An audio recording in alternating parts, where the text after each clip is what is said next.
In this video, we are going to discuss the velocity or motion of a charged particle which is released from rest in a region where both electric field and magnetic fields are present. Now, in general, what we have seen in the textbooks are that uh, the electric field is in a particular direction, that is along a particular axis, and magnetic field is usually perpendicular to that field. That is, magnetic field is considered or is assumed to be present perpendicular to the direction of electric field. However, in this case, I have assumed that electric field is present in all the three directions, and at the same time the magnetic field is also present in all the three directions. That is, all the components of electric field Ex, Ey, Ez, and the components of magnetic field, that is Bx, By, and Bz, are present. Now we have to find the velocity of electron. So first of all, from Lorentz force, we know that the force acting on the charged particle will be Q. Sorry, this is a mistake. It is QE plus QVB. So when we write it in its components, so E is written as Ex, Ey, and Ez. Similarly, B is Bx, By, and Bz, and velocity is assumed to have all the three components, that is Vx, Vy, and Vz. When we simplify it, we get the equation as shown here, that is Qex plus Qey plus Qez. This is due to the electric field, and Qvy into Bz minus Vz into Bxi. These are the component of force due to magnetic field. So finally, writing force as mass into acceleration, we obtain the same equation, and after writing component of acceleration as Ax, Ay, and Ez and equating these two, we obtain the equation like this. So the x component is max equals to q ex plus vy bz minus vz into bx. Similarly, we will obtain for may, that is in y direction, and same as z direction. Now here one thing that has to be noticed is that these are coupled differential equation. That is, in x direction we have y and z, in y direction we have z and x, and in z direction we have x and y. Means they are coupled differential equations, so in they are difficult to solve, but writing in, if we differentiate it for the sake of simplicity, I have differentiated the x component, that is max equals to since ex, bx, by, bz, ey, ez, these are all constants, so if we differentiate ex, ey, or ez, we will get the value 0, and vy is if we differentiate vy, it will be ay, and similarly vz, it will be az. Likewise, we write m into dy by dt. Similarly, the ey differentiation of ey will be 0, and in the same manner, m dz by dt equals to q times 0 plus something, where 0 is here because ez is constant. Now this is a clever trick to solve the equation. What I have just done previously was that I have written m dx by dt, m dy by dt, and m dz by dt. Now if we write it in this form, that is d by dt of ax, ay, az, this equals to q by m into the matrix times ax, ay, az. Viewers can verify this equation by multiplying. It is a simple matrix multiplication, but it has far-reaching consequences. The reason is that this matrix, which is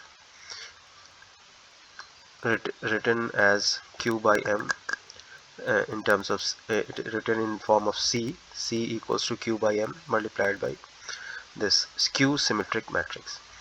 Now this skew symmetric matrix has several properties that can be harnessed to solve the equation. When we start from this equation, what we see is we get a differential equation where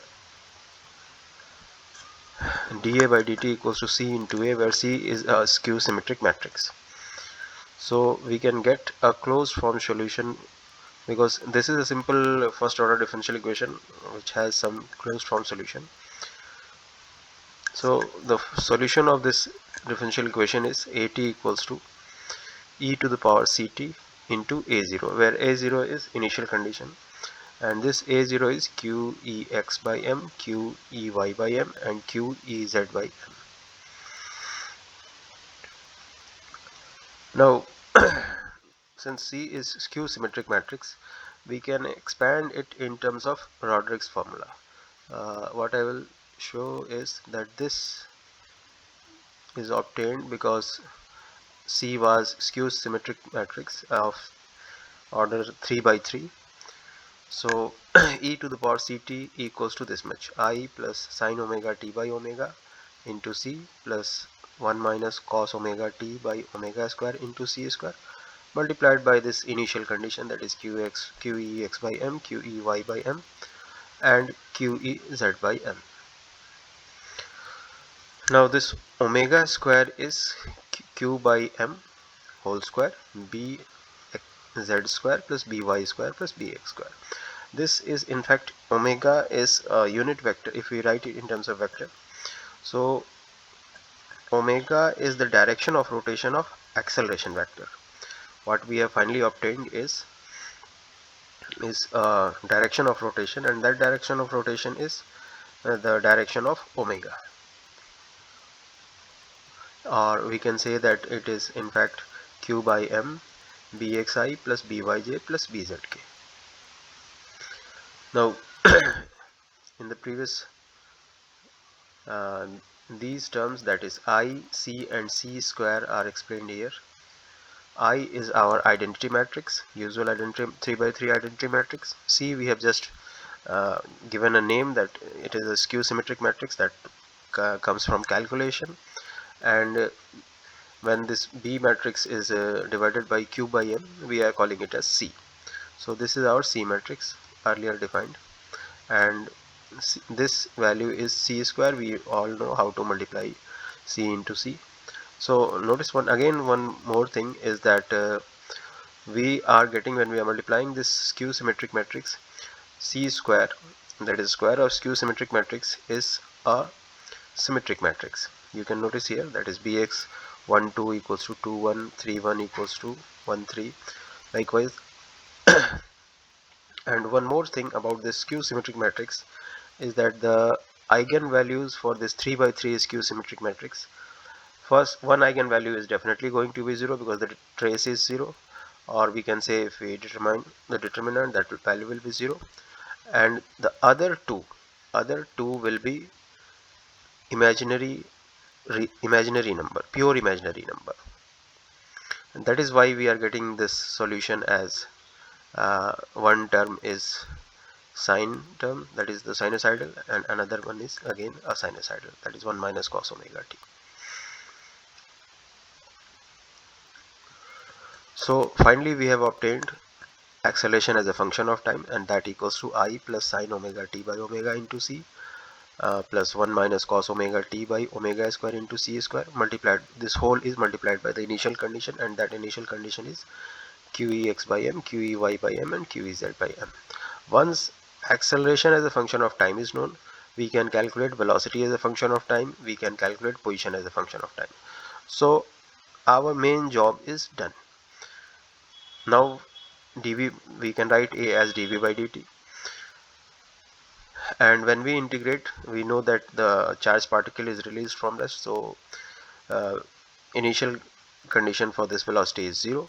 So after integrating, we obtain v, where v is this v is vector, that is it is incorporating all vx, vy and vz. I is our identity matrix into t, and when we integrate sine omega t, we get minus cos omega t divided by omega, and after putting the limit from 0 to t, we get 1 minus cos omega t divided by omega square. Similarly, when we integrate 1, then it is t, and 1 minus cos omega t is minus sin omega t divided by omega.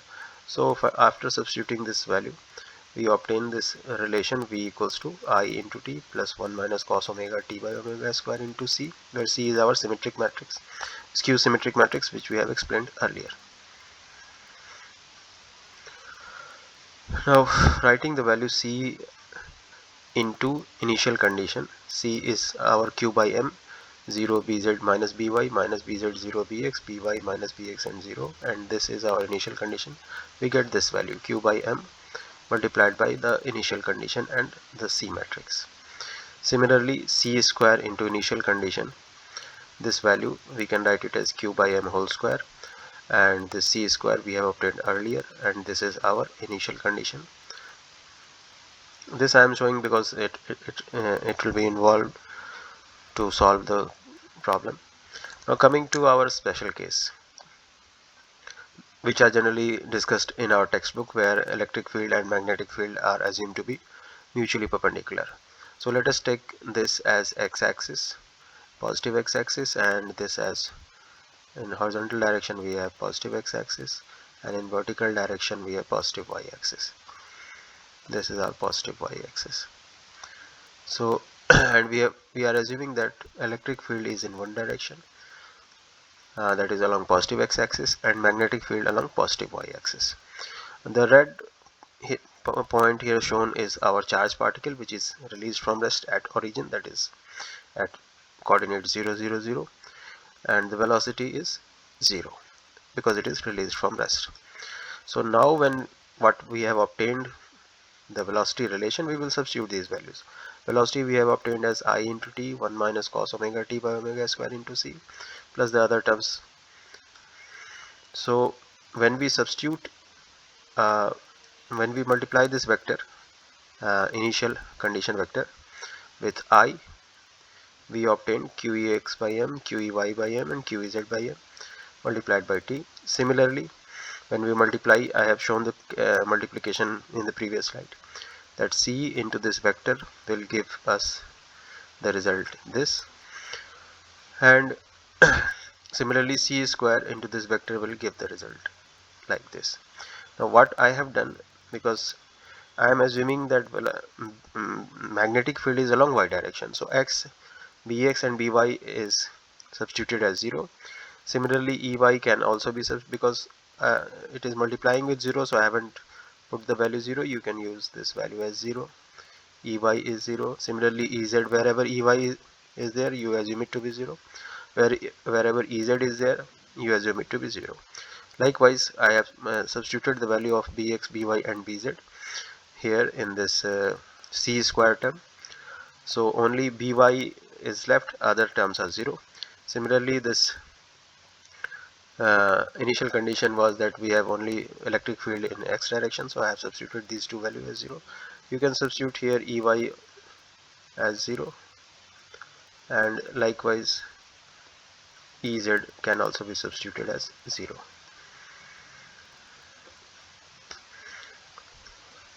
So after substituting these values, we obtain the first term as qex by m 0 0 multiplied by t.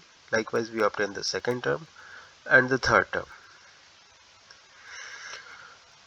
Now this omega square, which we have used earlier, was q by m whole square, bz square plus by square plus bx square.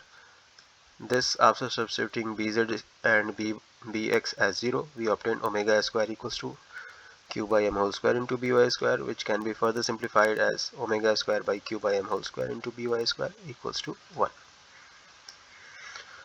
So now coming to our final expression, that is vx, vy, vz, this equals to t times qex by m 0 0, and this is our second term. Here this is the second term, and this value is the third term. This was the c, and this was c square into initial condition. When we substitute this value and substitute the value of omega square as q b square by m square. We get a simplified form as vx vz. Notice that vy is 0.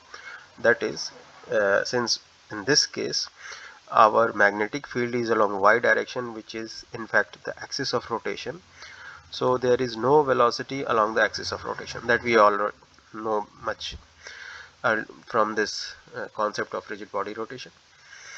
So Vx is this much and Vz is 1 minus cos omega t by omega multiplied by qvx by m.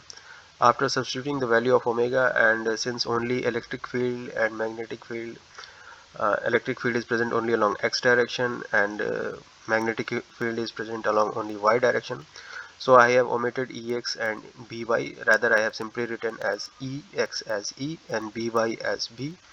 So the final expression is Vx equals to e by b sine omega t and Vz equals to e by b 1 minus cos omega t.